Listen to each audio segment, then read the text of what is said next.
அனைவருக்கும் வணக்கம். நம்ம இன்றைக்கி எதை பற்றி பார்க்க போகிறோம் அப்படின்னா, மதிப்பீட்டு குழு எஸ்டிமேட் கமிட்டி பற்றி தான் பார்க்க போகிறோம். நம்ம போன ஷார்ட்ஸில் எதை பற்றி பார்த்தோம் அப்படின்னா, நிதிக்குழுவுக்கு கீழே வர பொது கணக்கு குழு பற்றி பார்த்தோம். ஸோ இந்த பொது கணக்கு குழுவுக்கு அடுத்து தான் என்னென்னா இந்த மதிப்பீட்டு குழு அப்படிங்கிறது வரும். இந்த மதிப்பீட்டு குழு அப்படிங்கிறது 1950ஆம் ஆண்டு ஜான் மத்தாய் பரிந்துரையின்படி அமைக்கப்பட்டது. ஸோ மதிப்பீட்டு குழு அப்படின்னா ஜான் மத்தாய் அவருடைய பரிந்துரை, மத்தாயோடைய பரிந்துரை மதிப்பீட்டு குழு அப்படின்னு ஞாபகம் வச்சுக்கோங்க. ஸோ ஸ்டார்ட் பண்ணும்போது முதல்ல 25 உறுப்பினர்கள் தான் என்ன பண்ணுறாங்க அப்படின்னா இருக்காங்க. 1956 அதோட எண்ணிக்கையை 30 என்ன பண்ணுறாங்க அப்படின்னா உயர்த்துறாங்க. ஸோ 30 உறுப்பினர்களும் எதில் இருந்து தேர்வு செய்யப்படுவார்கள் அப்படின்னா லோக்சபா மக்களவையில் இருந்து தான் தேர்வு செய்யப்படுவார்கள். ஓகேவா? இவங்களுடைய வேலை, இந்த மதிப்பீட்டு குழுவுடைய வேலை என்ன அப்படின்னா, அதாவது பொது கணக்கு குழுன்னு நம்ம போன ஷார்ட்ஸில் பார்த்தோம் இல்லையா, அவங்களுடைய வேலை என்ன அப்படின்னா, ஆல்ரெடி ஒரு ஃபார்ம், அதாவது ஒரு ஃபார்மேஷன் பண்ணி வச்சுருப்பாங்க, அதை சரியா அப்படின்னு ஆராயிறது தான் பொது கணக்கு குழுவுடைய வேலை. ஆனால் மதிப்பீட்டு குழுவோடைய வேலை என்னென்னா, இனிமேல் தான் ஒரு எஸ்டிமேட் போடுவாங்க, அதை பார்த்துக்கிறது தான் இந்த எஸ்டிமேட் கமிட்டியோடைய வேலை. புரியுதா?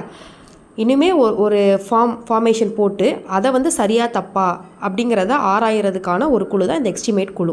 ஸோ அப்படிங்கிறது தான் சிம்பிளாக நம்ம ஞாபகம் வச்சுக்கிற வேண்டிய கான்செப்ட். இதோடைய தலைவரை யார் நியமனம் பண்ணுவாங்க அப்படின்னா, மக்களவையுடைய சபாநாயகர் தான் என்ன பண்ணுவார் அப்படின்னா நியமனம் பண்ணுவார். அவங்க ஆளுங்கட்சியோடைய உறுப்பினர்களாக தான் என்ன பண்ணுவாங்க அப்படின்னா இருப்பாங்க. ஸோ அமைச்சர்கள் உறுப்பினர்களாக முடியாது அப்படிங்கிறது ஒரு முக்கியமான பாயிண்ட்டு.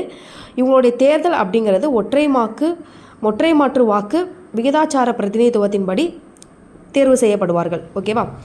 இவங்க யார் யாருக்கு அறிவுறுத்தப்படுவாங்க அப்படின்னா, பரிசோதகர்களுக்கும் மதிப்பீட்டாளர்களுக்கும் என்ன பண்ணுவாங்க அப்படின்னா அறிவுறுத்தப்படுவார்கள். இவங்க அறிவுறுத்துவாங்க.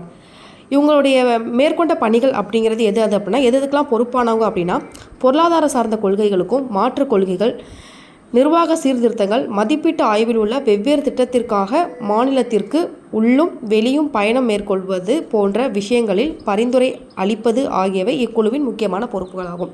இதை ஜஸ்ட் ரீட் பண்ணி வச்சுக்கோங்க. நமக்கு தேவை எப்போ அதை ஓப்பன் பண்ணாங்க, யார் பரிந்துரை பண்ணாங்க, எத்தனை உறுப்பினர்கள் ஸ்டார்டிங்கில் இருந்தாங்க, இப்போ எத்தனை உறுப்பினர்கள் இருக்காங்க, அது எந்த அவையில் இருந்து எடுப்பாங்க, அதை யார் நியமனம் பண்ணுவாங்க அப்படிங்கிறது ரொம்ப ரொம்ப முக்கியம். அது எந்த கட்சி, ஆளுங்கட்சியா எதிர்கட்சியா அப்படிங்கிறது ரொம்ப முக்கியம். ஸோ அமைச்சர்கள் உறுப்பினர்களாக முடியாது. அவங்களுடைய தேர்தல் அப்படிங்கிறது குடியரசுத் தலைவர் தேர்தல், துணை குடியரசுத் தலைவர் தேர்தல் மாதிரியே இவங்களுடைய தேர்தலும் இருக்கும். ஓகேவா? ஸோ இதுதான் எஸ்டிமேட் கமிட்டி. நம்ம அடுத்த வீடியோவில் பொதுத்துறை நிறுவனங்களின் குழு அப்படிங்கிறத பற்றி பார்க்கலாம். ஏதாவது டவுட் இருந்ததுன்னா கமெண்ட் பண்ணுங்கள்.